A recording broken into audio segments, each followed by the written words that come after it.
Today's topics will be background fluctuations and noise and how they influence the operation of detectors. As you know, any detector is at a finite temperature and it's in thermal equilibrium with the background radiation at that temperature. So an ideal detector forms a part of an enclosure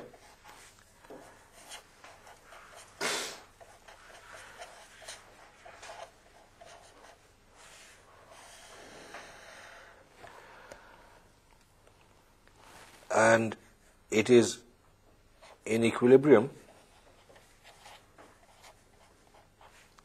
with the surroundings, with the enclosure, which is at a temperature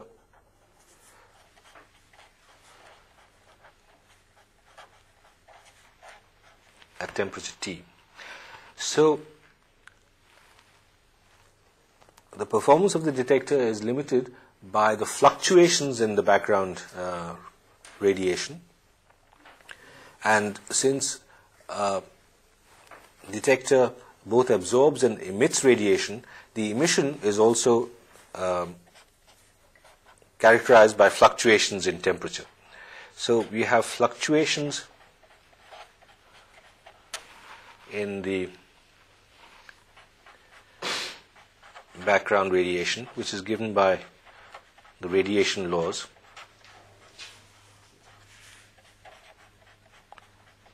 And this is something which is independent of the detector. It is not a property of the detector, it is a property of the radiation enclosure in which the detector is kept. And this sort of operation is called background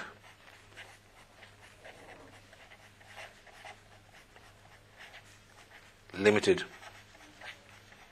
operation, or it's background limited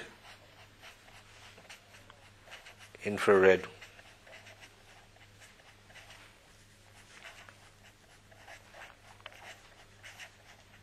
photodetector,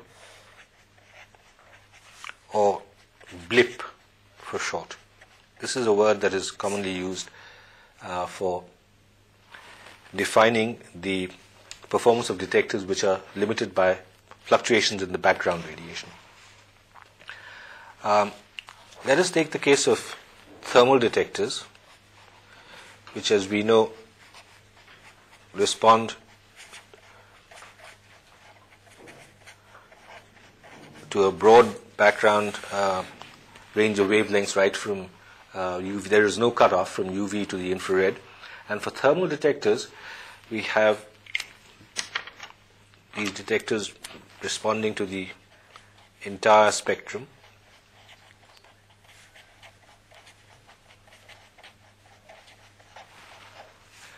And for a field of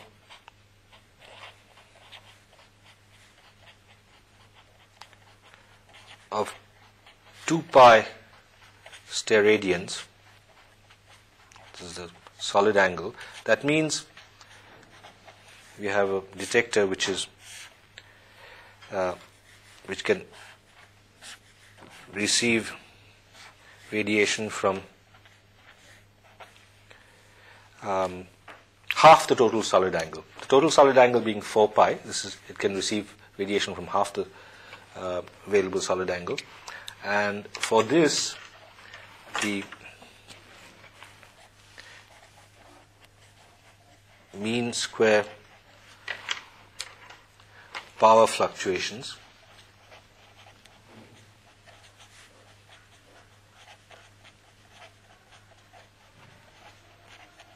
given by delta W bar squared is equal to 8 epsilon sigma kt to the power 5 into A delta F. This comes from the blackbody radiation formula, where epsilon is the emissivity Sigma is Stefan-Boltzmann constant.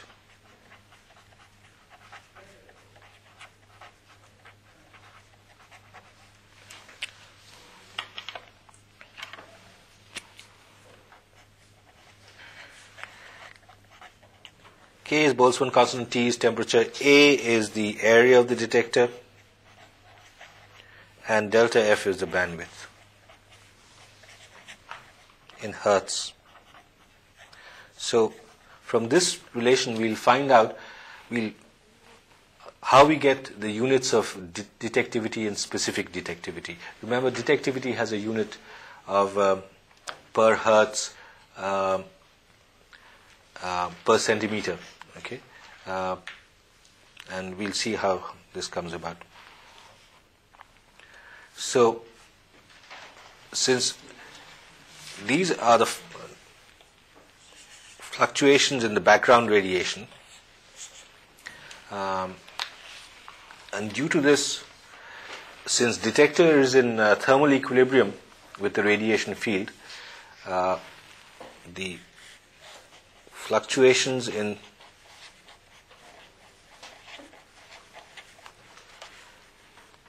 power radiated by the detector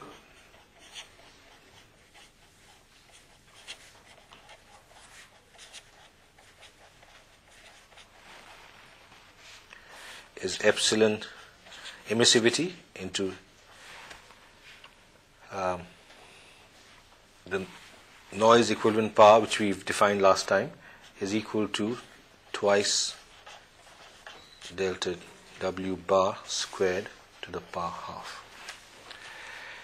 For ideal detector, epsilon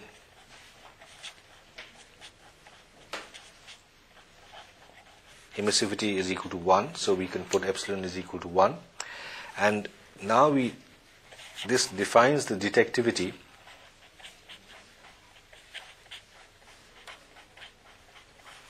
D as 1 by Pn, where Pn is the noise equivalent power,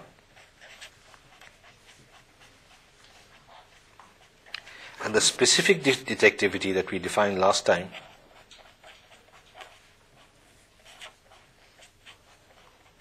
is related to D, but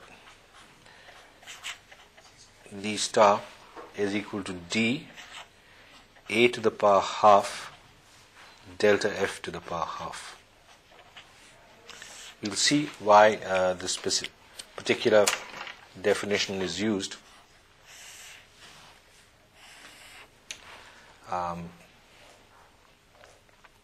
In order to get the right units. So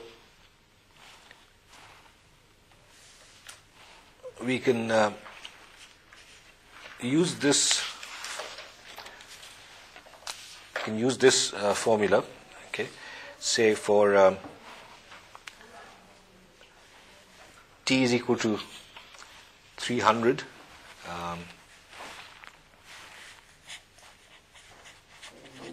K, putting in the constants, values of taking epsilon is equal to 1, putting values of sigma K, we find that the ideal specific detectivity for a thermal detector is 1.8 into 10 to the power 10 centimeter hertz to the power half watt.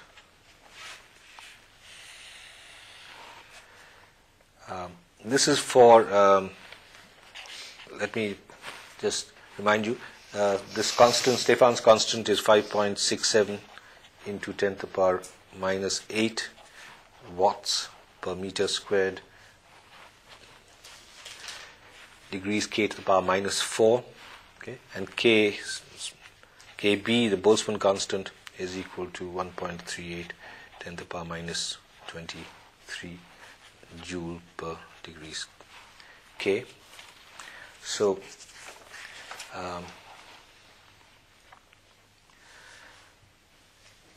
if you use the formula, in order to get that, the relation comes to be d star is 4 over sigma k t to the power 5 to the power half. And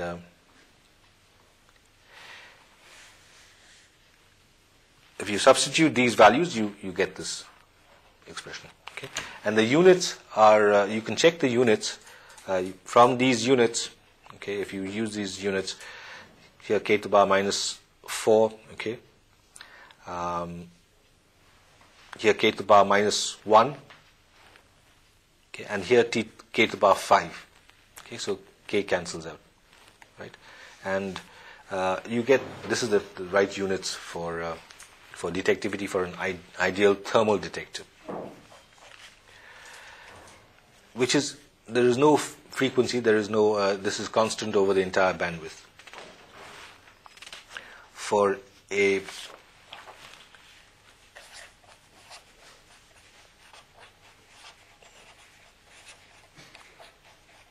quantum detector, on the other hand,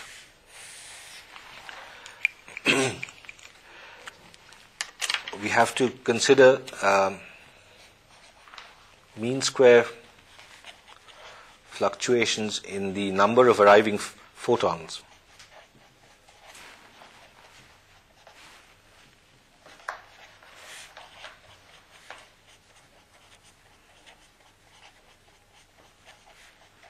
And also, there is a cutoff, there's an energy cutoff for a detector.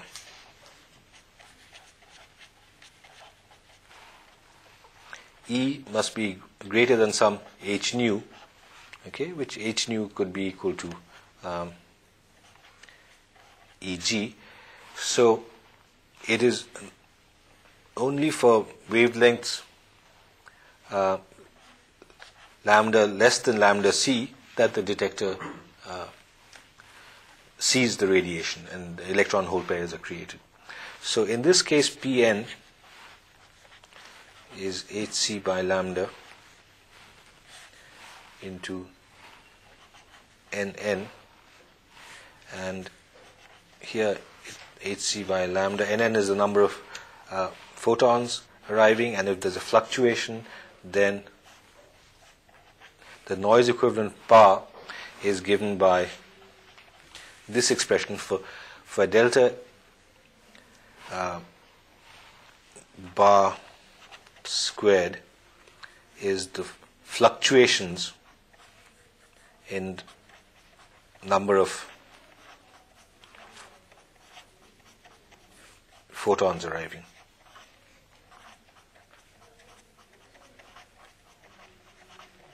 And obviously this is a function of lambda. Okay, this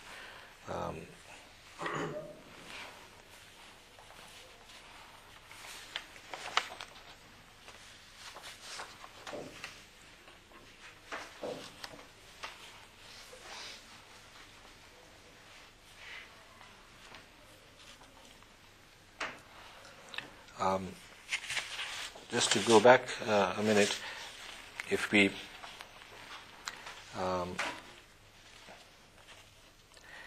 look at this expression, Pn is in watts, right? So the unit of this is watt to the power minus 1, right? And if you look at d star, okay, this is obviously d, watt to the power minus 1. A is, say, centimeters squared to the power half is centimeters, okay, and this is hertz to the power half, okay. So that's how you get this peculiar unit, okay.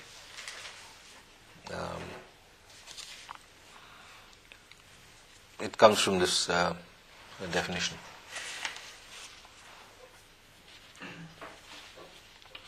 And notice that that is chosen. Why? Because by converting from D to D star, okay, here this relation, it does not have, notice it does not have any area. Okay, it does not have any area of frequency. That's why by multiplying by a to the power half into delta f to the power half, you get a relation for d star which does not have area. This is independent of area. Okay, and it does not have the bandwidth. Okay, so that's why these peculiar units are chosen. Okay, so last time I drew the diagram of the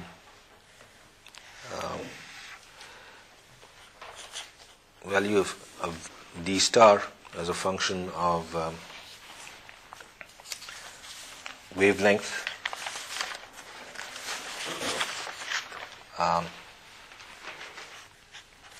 going from 1 to say 1000 microns. So for ideal photoconductive detector, the relation is something like this. Ideal quantum detector, photon detector, this is the inverse of the background radiation, whereas for a thermal detector, the maximum value of d star is given by 1.8. This is 1.8 in 10 to the power 10.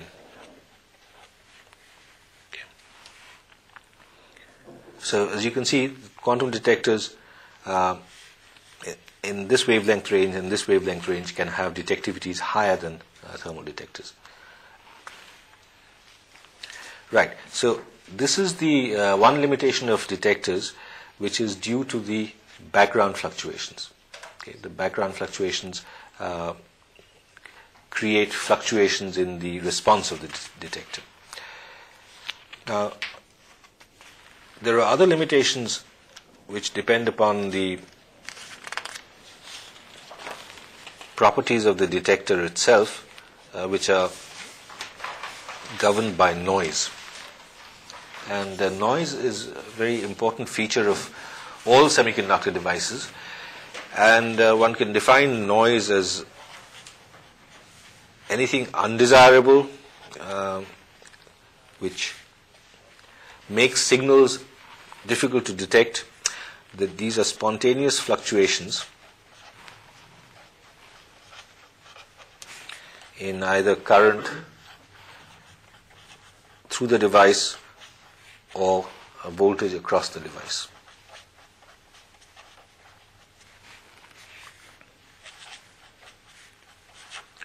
These can be either material related or device related.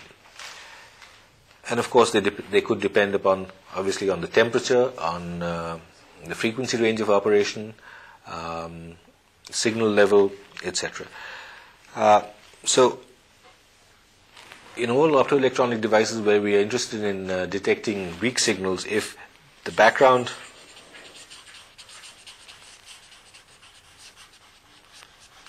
fluctuation, which is noise, is of this type, it will be very difficult to detect, say a weak signal of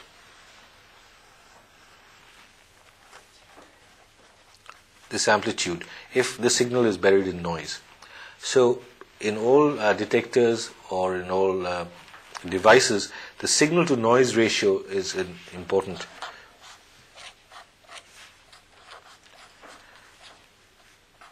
parameter, and in devices and in circuits, the signal to noise ratio determines the performance of a device, and one can calculate it from a consideration of what are the sources of noise.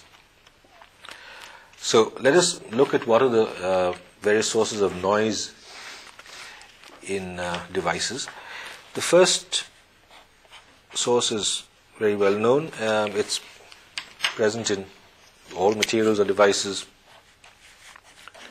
at a finite temperature. It's called thermal or Johnson noise.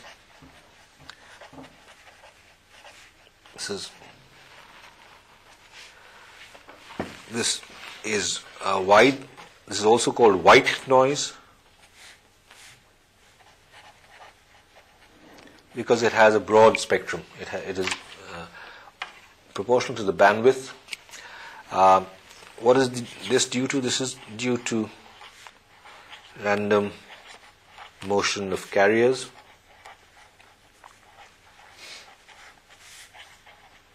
In a material or a device, and we know that the mean square voltage due to Johnson noise is given by a relation 4 kB T B into R. Sometimes I write B, sometimes delta F. This B is the bandwidth in hertz.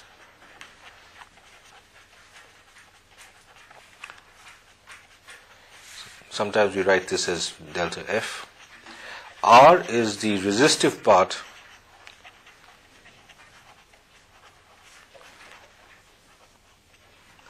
of the impedance between terminals. We know that any device can be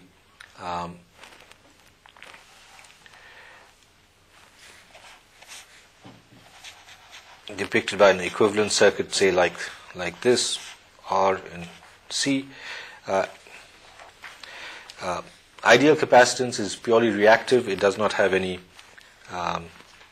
loss, and so it is only this resistive part which gives rise to noise, thermal noise. As you can see, this noise is directly proportional to temperature. So if you can reduce the temperature of a device, then the thermal noise goes down. That's why many detectors are operated at low temperature, 77 K. In the case of detectors used in astronomy, this temperature is often lower to a few degrees K, so that this thermal component is reduced. Directly proportional to bandwidth. So if you have a very narrow band amplifier, okay, hertz or very fraction of a hertz, then noise is reduced. So this is often used in electronics. For example, if you have a laser whose bandwidth is very small and the detector is tuned to that, then obviously noise is limited. And of course, if R is reduced, then this noise is also limited. Now, it's useful to get an idea of the order of magnitude of this. What is it in terms of voltage? For example, if you take T is equal to 300 K, B is equal to 1 hertz, so you have a sort of tuned amplifier, limited bandwidth. R is 1 kilo ohm, then Vn squared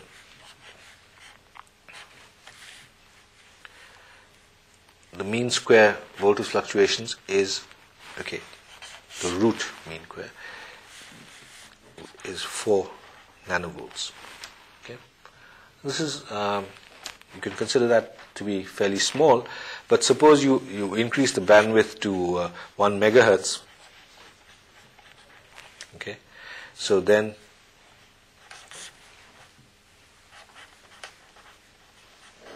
that goes up by a factor of 10 to the power 6, but root of that is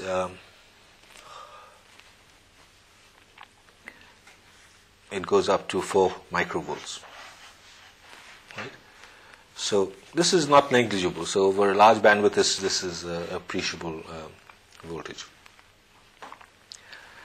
Okay, let's take this.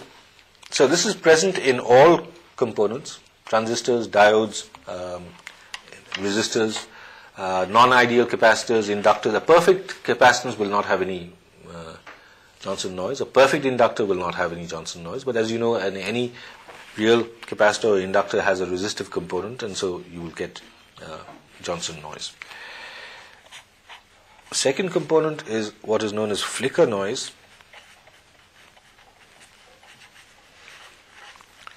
It was given the name flicker because it goes as, this noise goes as 1 by f to the power alpha, where alpha is typically something like 1. So in the good old-fashioned radio receivers, it would emit a sound, it would audible sound at low frequencies, click, click, click, click, click, of this type. And so, it was given this name, flicker noise. So, this is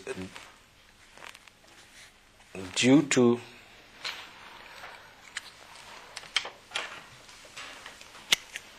it has been studied intensively in silicon dioxide interfaces. It has been studied, and as you know, most devices now are based on silicon side interfaces. It has been studied in MIS diodes, and it is seen that this is due to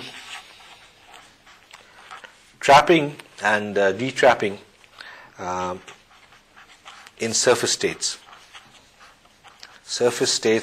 or interface states, which are always present.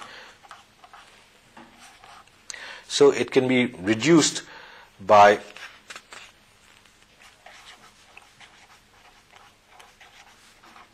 lowering the surface state density. Okay.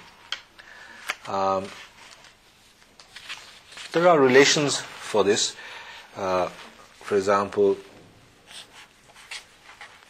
Vn squared across an MIS diode is given by 4kTb.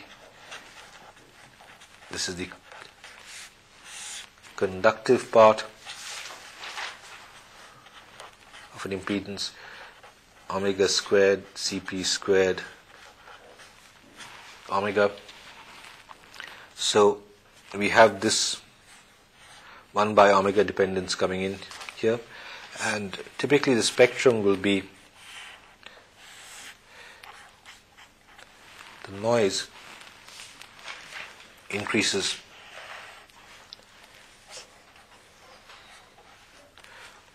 at low frequencies, typically of the order in the region of say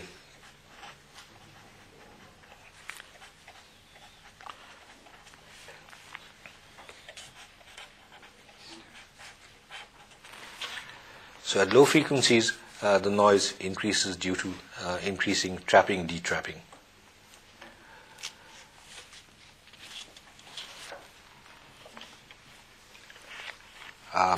The third source of noise is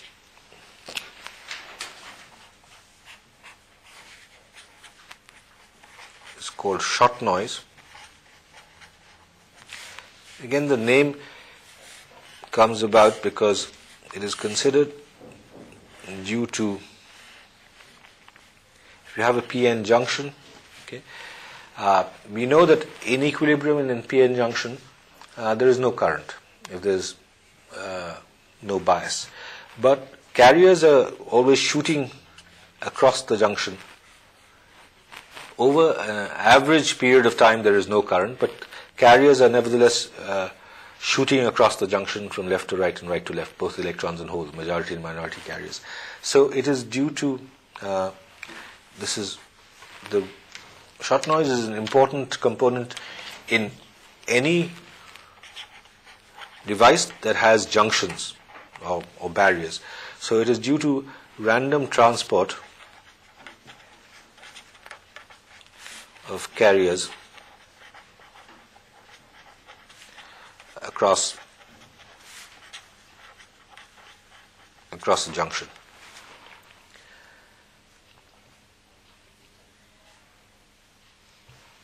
And it is independent of frequency.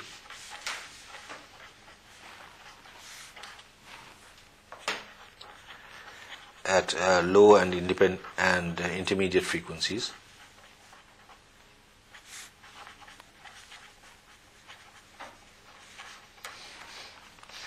And the relation for this fluctuations,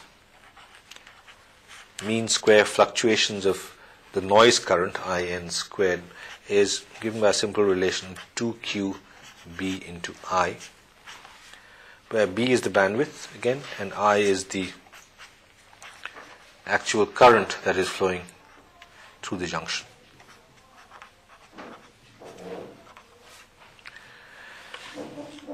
So shot noise is present in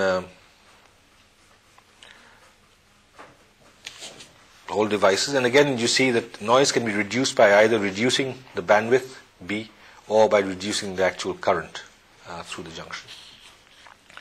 Suppose you take a case, let's take an example of a PN junction.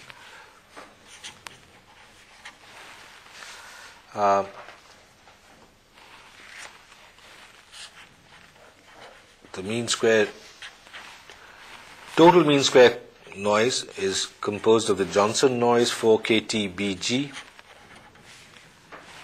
minus twice QBI. This is the Johnson noise, and this is the shot noise. And suppose we have a relation for a PN junction, I is equal to Is e to the power QV, okay, by KT minus 1. And what is the conductance? We want to calculate this conductance. G is just delta I, delta V. It's the inverse of R, which is delta V, delta I, and this is just delta V of this expression. So it is Is e to the power QV by KT minus 1. And if you work this out, this is just Q by KT Is e to the power QV by KT.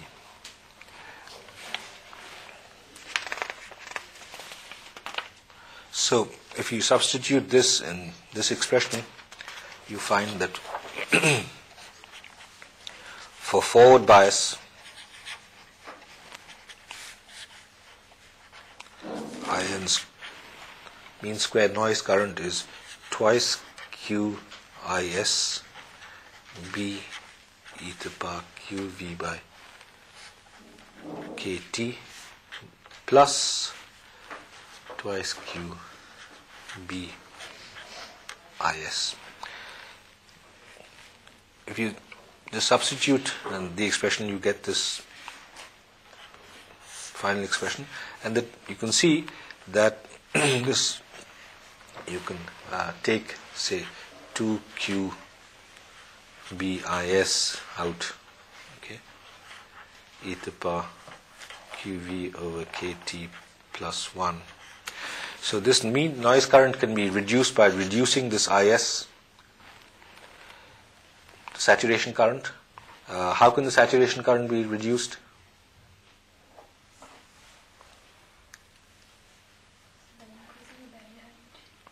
Yeah, by increasing the barrier height, having an ideal PN junction rather than a junction with a lot of generation recombination centers. Okay. Also by reducing the temperature. Okay. That's why by reducing temperature, IS goes down markedly. So these are methods of reducing IN square the noise current, and obviously bandwidth is always there. So by reducing B or IS, one can reduce the noise current. Okay, so these are the principal sources of noise in normal devices that operate at low currents of voltages, but there is an additional source in devices that work at high voltages, high fields, and this is avalanche noise.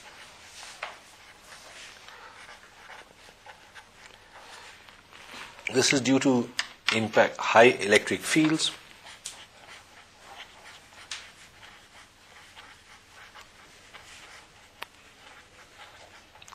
which cause impact ionization and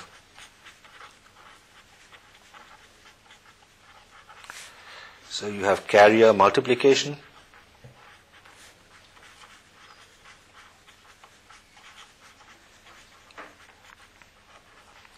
That means if you have an electron coming in with high energy. It has acquired energy from the electric field. The electric field is in this direction, obviously, and it has enough energy to, you can say, it creates an electron and a whole pair. This energy is imparted to the electron, which creates, so you have a chain of electron, this one electron creating an electron hole pair. Okay. So you're getting multiplication of carriers, and suppose the carrier multiplication is by a factor m, then in this case In squared. This is a random process, and the random process is going to give additional noise. So the mean square noise current in this case is 2qIp, the initial current, B bandwidth into m cubed, where m is this multiplication factor.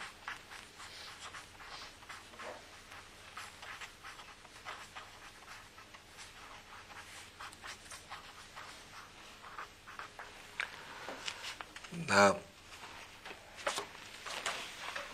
this relation is valid for alpha n is equal if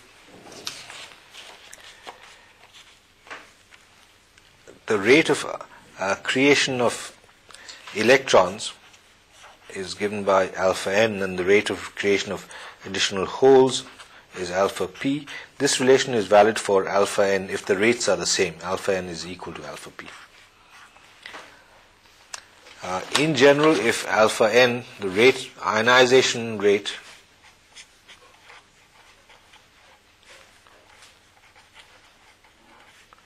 for creation of electrons, and alpha p is the ionization rate for creation of holes, they need not be the same, and in general they are not the same.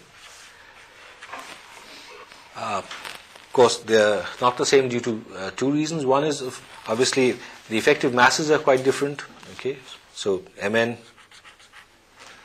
star is not equal to M P star, so that is one reason. And of course, the band structure means that the electrons moving in the conduction band are going to behave differently from holes moving in the valence band. So in this case, in the more general case, In squared is twice Q I P B into M to the power some P, where P can vary, is not necessarily 3, can vary between 2 and 4 if alpha n and alpha p are not equal. Where does avalanche ionization come in? Avalanche, this is called avalanche noise.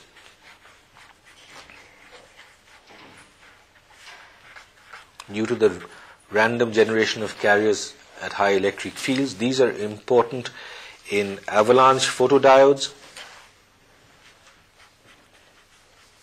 which we will discuss as one of the more sensitive types of detectors, photodetectors. It comes in other microwave devices such as impacts and trapats, which are used for generation of microwaves.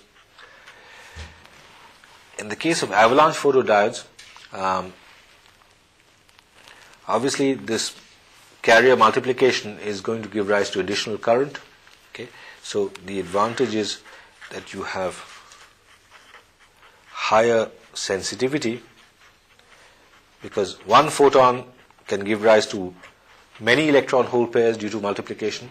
Okay, but on the other hand, there will be also higher noise. So these two factors have to be balanced out during the operation of the APD. And For example, the voltage at which the bias at which the APD works is chosen such that you get higher sensitivity, but noise is not multiplied as much. Otherwise, if you have a noisy amplifier, even if you have high gain, it will amplify the signal as well as the noise, so you don't gain anything. Okay, so there has to be a trade-off between the higher sensitivity and the higher noise.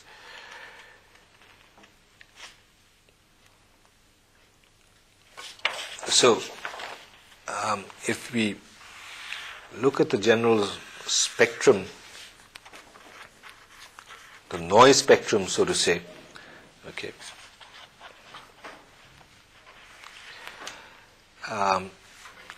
At low frequencies, we have domination of 1/f of flicker noise. In the middle frequency range, we have generation recombination noise due to defects, due to traps, and due to random motion of carriers across the junction. And then at high frequencies, all that we are left with is Johnson noise, which is frequency independent. So right over the whole frequency there is Johnson noise. When these noise components die out, then we are left with Johnson noise. So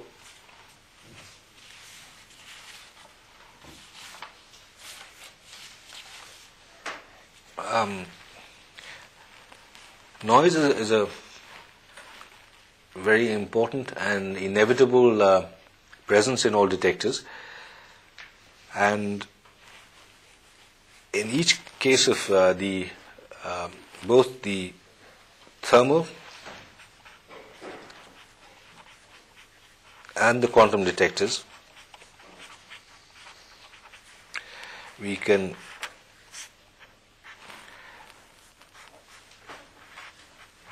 devise noise equivalent circuits. We can develop circuits which show the presence of Johnson noise, generation recombination noise, shot noise, and thereafter from these noise equivalent circuits we can find out what is the signal to noise ratio of a particular device. So this is especially for weak optical signals, this is a very important consideration. So among the considerations for optical detectors, we have said we need high sensitivity.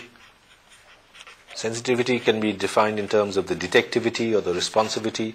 We want high speed.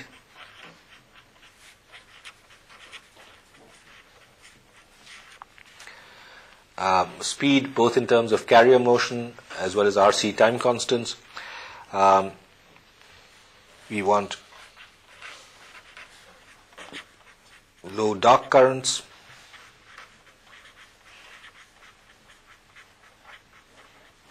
We want low noise.